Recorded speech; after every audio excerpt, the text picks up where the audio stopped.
അഖില ഭാരത നാരായണീയ മഹോത്സവ സമിതിയുടെ ആഭിമുഖ്യത്തിൽ 10ാമത് നാരായണീയ മഹോത്സവം വൈകുണ്ഠാമൃതം എന്ന പേരിൽ ഗുരുഭവനപുരിയിൽ വെച്ച് നടക്കുകയാണ്. അപ്പോൾ അതിൻ്റെ അറിയിപ്പ് നമ്മുടെ താഴെത്തട്ടിൽ എത്തണം എന്നുള്ള ആഗ്രഹത്തോടു കൂടി നമ്മൾ ഈ റവന്യൂ ജില്ലയിലെ എല്ലാ താലൂക്കുകളിലും ഇത്തരത്തിൽ സാന്ദ്രാനന്ദം എന്ന പേരിലുള്ള ഒരു സദസ്സ് വിളിച്ചേർത്ത് എന്താണ് ആ പ്രോഗ്രാം എന്നതിനെ കുറിച്ച് അവർക്ക് അറിയിപ്പ് കൊടുക്കാൻ വേണ്ടിയിട്ടാണ് നമ്മൾ ഇത്തരം പരിപാടികൾ നിശ്ചയിച്ചത്. അത്തരം ഒരു പരിപാടിയാണ് ഈ സമയത്ത് ഇവിടെ നടക്കാൻ പോകുന്നു. മുന്നോടിയായി നടക്കുന്ന സാംഗാനന്ദം എന്ന പരിപാടിയിലാണ് നാം ഇപ്പോൾ ഇരിക്കുന്നത്. നാരായണ മഹോത്സവ സമിതിയെ സംബന്ധിച്ചിടത്തോളം കഴിഞ്ഞ 10 വർഷമായി വിവിധ സ്ഥലങ്ങളിൽ വിവിധ ജില്ലകളിലായി ഇത്തരം പരിപാടികൾ സംഘടിപ്പിച്ചു വരുന്നു. കഴിഞ്ഞ വർഷം പാലക്കാടായിരുന്നു നമ്മൾ ഈ നാരായണ മഹോത്സവം സംഘടിപ്പിച്ചത്. അതിന് മുമ്പിലത്തെ വർഷം എറണാകുളത്തായിരുന്നു. അതിന് ഓർമ്മയായിട്ട് കുറച്ച് സമയം നമുക്ക് ഇത്തരം പരിപാടികൾ സംഘടിപ്പിക്കാൻ സാധിച്ചിരുന്നു. ഈ പരിപാടിയെ സംബന്ധിച്ചിടത്തോളം പറയുമ്പോൾ നമ്മൾക്ക് അറിയുന്ന ഏറ്റവും വലിയ കാര്യം ഇതിന്റെ വിജയം എന്ന് പറയുന്നത് ഇതിന്റെ പാരായണത്തിനായി എത്തിച്ചേരുന്ന അമ്മമാർ തന്നെയാണ്. ഇത്തരത്തിലുള്ള പാരായണങ്ങളും പ്രഭാഷണങ്ങളും ഗോപിക നൃത്തവുമായിട്ട് ഒരു ദിവസത്തെ പരിപാടിയായിട്ട് സാന്ത്വനാനന്ദം നമുക്ക് നടത്താൻ സാധിക്കുന്നു. അതാത് ക്ഷേത്രങ്ങളിലെ ഹോളുകളൊക്കെ നമുക്ക് എല്ലാവരും സൗജന്യമായിട്ട് വിട്ടുതരാറുണ്ട്.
ഇവിടെ വന്നു ചേർന്നിരിക്കുന്ന എല്ലാവർക്കും ഗുരുവായൂരപ്പന്റെ അനുഗ്രഹം ഉണ്ടാകുകയും പ്രാർത്ഥിക്കാം. നമുക്ക് വൈകുണ്ഠാമൃതത്തിന്റെ ഭാഗമായി അഖില ഭാരത നാരായണീയ മഹോത്സവം ഒക്ടോബർ 5 മുതൽ 11-ാം തീയതി വരെ മഞ്ചുളാലയം ഗുരുവായൂർ മുനിസിപ്പൽ ടൗൺ ഹാളിൽ വെച്ച് നടക്കാവുന്നതാണ്. നാരായണീയമായ എല്ലാവർക്കും സാധിച്ചാൽ തന്നെ അതും ഇത്തവണ ഒക്ടോബറിലാണ് വരുന്നത്. ഒക്ടോബർ അനുസരിച്ച് വരാതിരിക്കും. എങ്കിലും ഒക്ടോബർ മാസത്തില് നമുക്ക് നാരായണീയം പാരായണം ചെയ്ത് സർവേഭവന്തു സുഖിനഃ പ്രാർത്ഥിച്ചുകൊണ്ട് ഈ വൈകുണ്ഠാമൃതം എന്നതായ ഈ പരിപാടിയിൽ നമുക്കും പങ്കാളികളാണ്. ഇതിൽ ഒരുപാട് കാര്യങ്ങൾ പറഞ്ഞിട്ടുണ്ട്.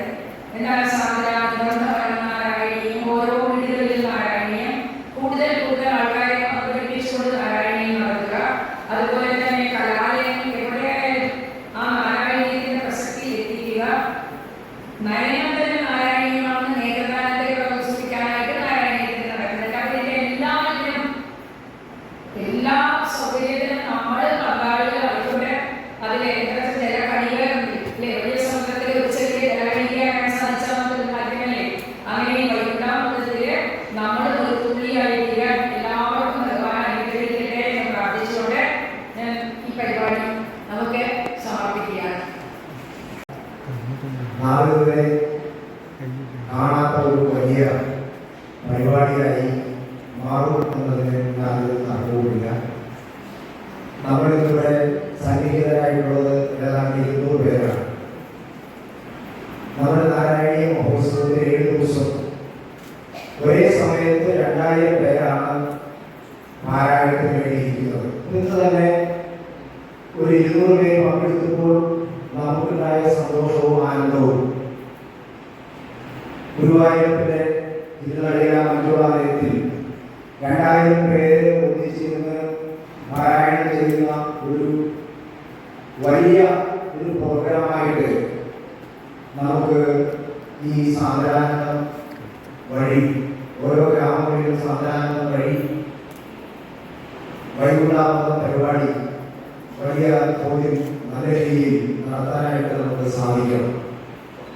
ഈ പരിപാടി ഏതാണ്ട് കേരളത്തിലെ എല്ലാ ജില്ലകളിൽ നിന്നും ഇതേപോലെ നാരായണീയ പാരായണക്കാർ ആചാര്യന്മാരുടെ കീഴിൽ പങ്കെടുക്കുന്നു.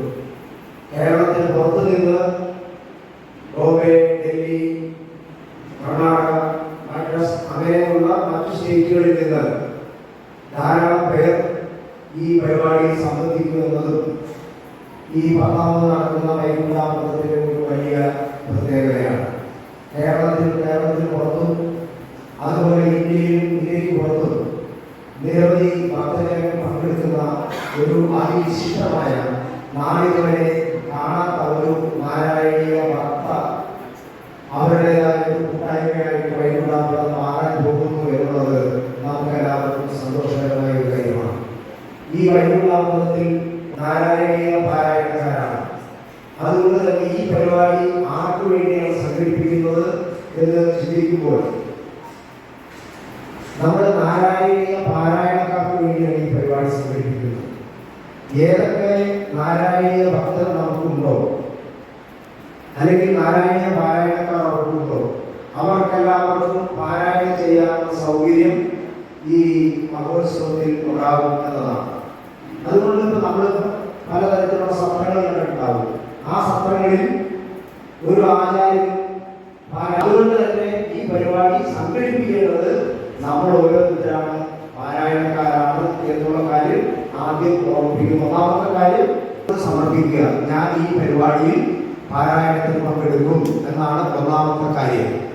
രണ്ടാമത്തെ കാര്യം, ഈ പരിപാടിയിൽ പങ്കെടുക്കുന്നതിന് എല്ലാവർക്കും ഒരു തിരിച്ചറിയൽ കാർഡ്, രജിസ്ട്രേഷൻ പോലെ തിരിച്ചറിയൽ കാർഡ് ഉണ്ട്.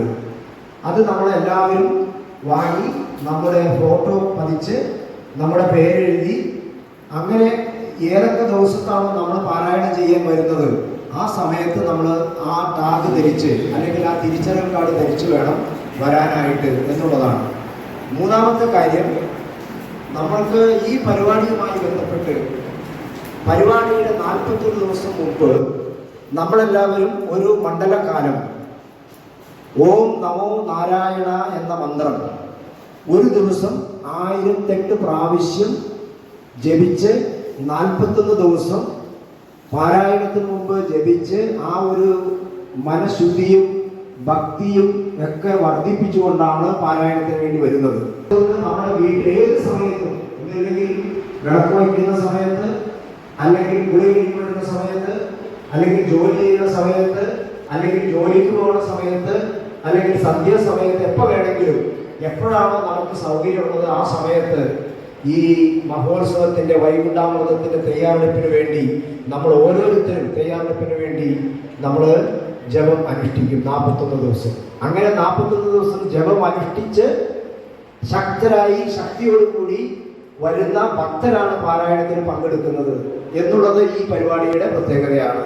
അതുകൊണ്ട് ഒരു ഭക്തൻ ജപം ചെയ്ത് ഈ പരിപാടിക്ക് എത്തുമ്പോൾ ഏതാണ്ട് ഒരു 41,000-ലേറെ ജപം അത് ശതകോടി മന്ത്രാർച്ചയായി മാറും.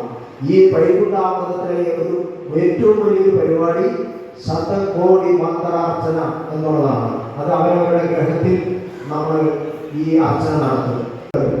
ശ്രീകൃഷ്ണ പാദ കമല അർച്ചന എന്നുള്ള പരിപാടി, ആ പരിപാടി ഓരോ ദിവസവും നമ്മൾക്ക് എല്ലാവർക്കും ശ്രീകൃഷ്ണന്റെ പാദ കമല അർച്ചന നടത്താനുള്ള ഒരു ബോക്സ്, ആ ബോക്സിന്റെ അവിടെ താഴെ ശ്രീകൃഷ്ണന്റെ പാദം, ആ പാദം ഉണ്ടാവും. അതിന് ആ ബോക്സ് തുറന്നാൽ അതിന്റെ അടപ്പിൽ അതിനകത്ത് കൃഷ്ണന്റെ കൃഷ്ണനാഥ രൂപം ഉണ്ടാവും. അങ്ങനെയുള്ള നമുക്ക് നമ്മുടെ കാര്യ ബാഗിൽ കൊണ്ടു നടക്കാൻ പറ്റുന്ന സ്ഥലത്ത് സൗകര്യപ്രദമായ, അതേപോലെ തന്നെ നമുക്ക് നമ്മുടെ നാരായണീയ സമിതികളിൽ പാരായണം ചെയ്യുമ്പോൾ പാദം പൂജിക്കാൻ തയ്യാറായിട്ടുള്ള ഒരു സംഭവം തയ്യാറാക്കിയിട്ടുണ്ട്. അത് നമുക്ക് എല്ലാവർക്കും കിട്ടുന്നുണ്ടാവും. ആ ശ്രീകൃഷ്ണ പാദ കമല അർച്ചന അതിൽ നമ്മൾ എല്ലാവരും പങ്കാളിയാകണം എന്നുള്ളതാണ് വേറൊരു കാര്യം. നമ്മൾ പങ്കാളിയാവുന്ന കാര്യങ്ങൾ മാത്രമേ ഞാനിവിടെ പ്രതിപാദിക്കുന്നുള്ളൂ.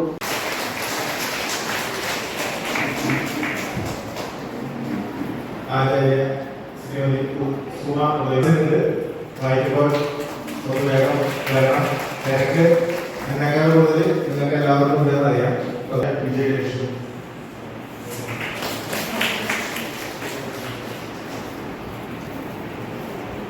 ശ്രീ എസ് രാമകൃഷ്ണൻ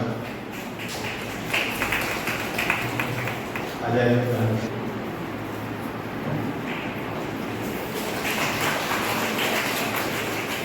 ശ്രീമതി ലളിത ആചാര്യ പ്രഭ ശ്രീധരൻ, ഗീജ വല്ലഭൻ, ആചാര്യൻ ഗിരീഷ്,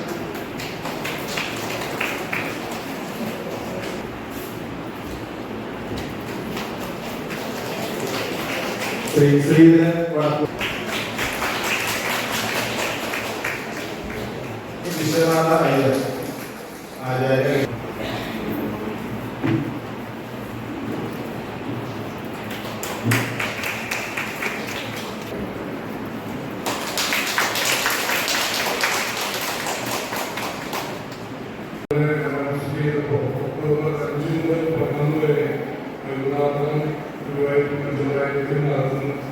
എന്ന് പറയുമ്പോൾ തന്നെ സത്യത്തിൽ വൈകുന്നേരത്തിന്റെ ഒരു പര്യവസാനമാണ് 7 ദിവസങ്ങളിലായിട്ട് ഗുരുവായൂർ നടത്തുന്നത്.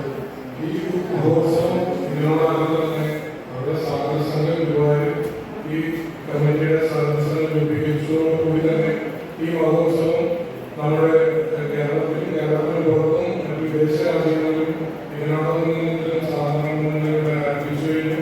പല പ്രോഗ്രാമുകൾ മാത്രമാണ് പല സ്ഥലത്തും സാധാരണ നടക്കുന്നത്. ഇത് പരിപാടിയുടെ ഏകദേശം രൂപം മാത്രം ഇതിന്റെ 1-2 ദിവസത്തോളം നമുക്ക് മാത്രമേ കൊണ്ടുകൊണ്ട് ഈ ചുരുങ്ങിയ സമയം കൊണ്ട് വിശദീകരിക്കാൻ എന്റെ സംഘടനക്ക് ആയിട്ടുള്ളൂ. എനിക്കറിയാം ഇതില് മിക്കവാറും അമ്മമാരെ എല്ലാവരും ആഴ്ചയിൽ 2 ദിവസമെങ്കിലും വരുന്ന ആളുകളാണ്. നമുക്ക് ഈ തൃശ്ശൂർ ഏരിയയിൽ സംഘടിപ്പിച്ചു എന്നതുകൊണ്ട് തൃശ്ശൂർക്കാരെ കൂടിയാണ് ഇതിന്റെ വേഷത്തിൽ ഉള്ള ആളുകളാണ്. ഇത്രയധികം ഏകദേശം 1.5 ലക്ഷത്തോളം നാരായണീയാണ് ഗുരുവായൂർ ഈ ഒരു പരിപാടിക്കായിട്ട് നമ്മൾ പ്രതീക്ഷിക്കുന്നത്. അപ്പോൾ അത്രയും ആളുകളെ എല്ലാവിധ സുഖ സൗകര്യങ്ങളോടുകൂടി അവരുടെ ഭക്തി നിർബന്ധമായിട്ടുള്ള എല്ലാ കാര്യങ്ങളും ചെയ്തു കൊടുക്കുന്നത് അവർക്ക് ഗുരുവായൂരിൽ 7 ദിവസം താമസിച്ച് ആയിരത്തിൽ ആളുകളൊക്കെ ഉണ്ട്. അപ്പൊ അതിന് തീർച്ചയായിട്ടും ഗുരുവായൂർ മാത്രമുള്ള ഒരു സമാജത്തിൽ വിചാരിച്ച സാധിക്കില്ല. തീർച്ചയായിട്ടും തനതായിട്ടുള്ള മുഴുവൻ ആളുകളും ഒരു ദിവസങ്ങളിൽ ഗുരുവായൂർ ആഹാരമുള്ള ദിവസങ്ങളിൽ നമ്മുടെ ഓഫീസ് കിഴക്കേനായി പ്രവർത്തിക്കുന്നുണ്ട്. നമ്മുടെ ഗ്രൂപ്പുകളിൽ മാക്സിമം വേണ്ടാകും. ഇതിന്റെ ഓരോ അപ്ഡേറ്റുകളും മനസ്സിലാക്കണം. ഇതിന്റെ പൂർണ്ണമായിട്ടുള്ള രൂപം ഞാൻ സൂചിപ്പിച്ചു, അത് വിശദീകരിച്ചിട്ടില്ല. അത് ഈ പരിപാടിക്ക് തൊട്ടു മുമ്പായിട്ട് നിങ്ങൾ ഓരോരുത്തർ പൂർണ്ണമായിട്ട് മനസ്സിലാക്കണം. ഗുരുവായൂർ വരുന്ന സമയത്ത് വരികയാണെങ്കിൽ എവിടെ വിശദീകരിച്ച ഒരു കാര്യം ഉറപ്പു തരുന്നു. നമ്മുടെ വരും തലമുറയ്ക്ക് നമ്മുടെ ഈ ജന്മത്തിന് തന്നെ സാഫല്യമാകുന്ന ഒരു സ്വപ്ന തുല്യമായിട്ടുള്ള ഒരു പ്രോഗ്രാമായിരിക്കും. ഈ 7 ദിവസം നമുക്ക് കണ്ണു നിറച്ച് കാണാൻ